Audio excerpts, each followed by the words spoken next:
Dear friends, first and foremost, I would like to thank all the citizens of Russia who participated in the election today, and especially I would like to thank those who have gathered here in Moscow. I would like to thank you all those who support us, all over our big homeland.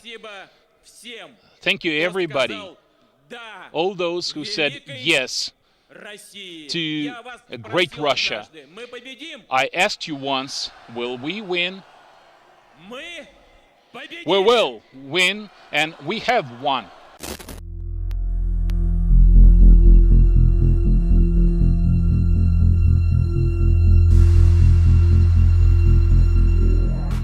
Before we get started, check out our sponsor, chcadells.com.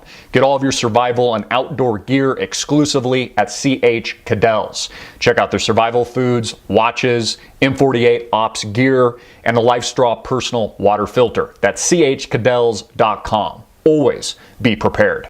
Hey everybody, I'm Christopher Green. You're tuning into AMTV Alternative Media Television. It's a very dangerous time in geopolitical history. As was noted in my last video, with Lord Rothschild of Rothschild Bank saying it's the most dangerous period of economic and geopolitical history since World War II. And it couldn't be more true coming from the mouth of this bankster scumbag. You see, the President of the United States, Barack Obama, wants regime change in Russia, and he will do anything and will stop at nothing to achieve it. It's exactly why, principally why, and I've done numerous videos on this, why oil prices have been artificially manipulated into the doldrums. It's absolute smoke and mirrors. Again, it was artificial when oil was above $100 a barrel, so the hedge funds trading on 15 times leverage could manipulate it so they could realize gains, they could put profits in their pockets as the Wall Street gangbangers typically do. And now it's trading in that 50, 60 range respectively, whether or not you're looking at WTI or Brent crude, which is a measure of OPEC producing nations, due to the principal fact that the President of the United States, the West, and her allies are looking to push Vladimir Putin out. In fact, there was a conspiracy. There is an active conspiracy that the killing of the very high profile, although Russians know he was actually low profile, Nemtsov, if I'm saying his name correctly, the gentleman that was shot, an anti-Putin critic shot on a bridge with his model girlfriend. There's a conspiracy in Russia among the people and the international community and anyone with a thinking brain that it was a hit by the CIA. It was a hit by the West and the USA to potentially put even more pressure on Putin. Again, the President of the United States wants Vladimir Putin out. And I want you to think about this in reverse for a moment. Imagine if Putin was putting the same pressure on Obama, if he was arming Occupy Wall Street, or perhaps the Tea Party with weapons of war to overthrow the White House and the U.S. federal government. How do you think he would act? How would he respond? What would he do? Would he imprison those that opposed him? Would he declare new wars? Would he engage the enemy? It's exactly what the President of the United States is attempting to do in Ukraine. The West overthrowing the rightful democratically elected leader, and now soon to be justifying providing them with lethal force, more ammunition, so to speak, in reality, literally to arm the Ukrainian government, the puppet known as the Poroshenko government that has been installed courtesy of the West in this build-up to war with Putin.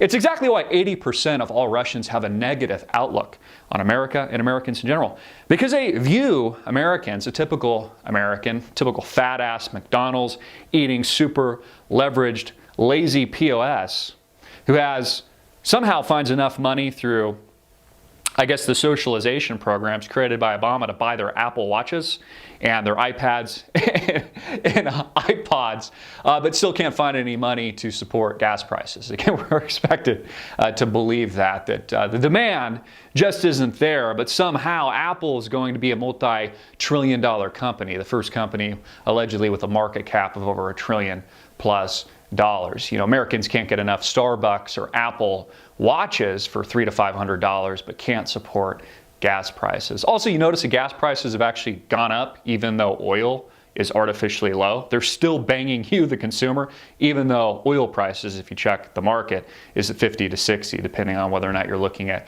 West Texas Intermediate crude or you're looking at Brent crude, more of the OPEC measure. Again, all of this is financial gangbanging. It is financial manipulation, and it's what Obama intends. Notice other casualties like Venezuela, by the way, that's seeing 60% inflation. They saw that last year. They're expected to see it this year in 2015. A box of condoms is like over $50. Tampons are like $28. They're seeing this rampant inflation, just the latest victim of this Obama tyranny. It's exactly why Obama has been negotiating with Iran. Again, oil prices, this is a triple-fold or a dual-fold strategy. It's brought Iran to the negotiating table, supposedly an enemy of the United States, also puts pressure on Putin. This is why Israel has been in uproar, why we've had King Bibi, Benjamin Netanyahu, speaking and addressing Congress. Because everybody knows it, except for the dipshit, dumbed-down masses here in the United States of America, that we're at war. It's again why Russia has such a very dark, hideous, and pessimistic, negative viewpoint and outlook of the United States. At a time when Putin has overwhelming majority support in his country, not just from the oligarchs, but with 2/3 in his favor, according to recent presidential polls. Compare that to what we have here in the United States of America, a race-baiting president that focuses more on CNN headline stories like the latest Ferguson riots or dividing the country through racial tensions. Again, this is all building up to war. This is all financial gangbanging. It's total and utter manipulation. Again, the President of the United States here, Barack Obama, wants Putin out, wants to force Vladimir Putin out, his 15-year track record. Imagine how the West would respond if the situation was in reverse. Again, the United States of America, the aggressor. The United States of America, the country invading places like Iraq and Afghanistan under false pretenses, under the lie of weapons of mass destruction, artificially manufacturing the creation of Al-Qaeda and ISIS and the latest boogeyman to blast across your television sets to justify these wars. The U.S., the aggressor, not the other way around. Again, this latest crisis in Ukraine has been entirely engineered by the West, by the United States, and by her allies to attempt to overthrow Vladimir Putin. Putin's not going to let this happen. I don't think that the likelihood of him being ousted is very likely. I think what's more likely is a response, a military response. Not only we're engaged in economic warfare, but expect a military response from rising giants like Russia and China, and namely the BRICS. Expect them to attack, react, and protect their sovereignty militarily, just like the United States would. Remember and understand who's brought us here, how we've been led here. I used to have an old professor that said, Christopher, you can lead a horse to water, but you can't make him drink.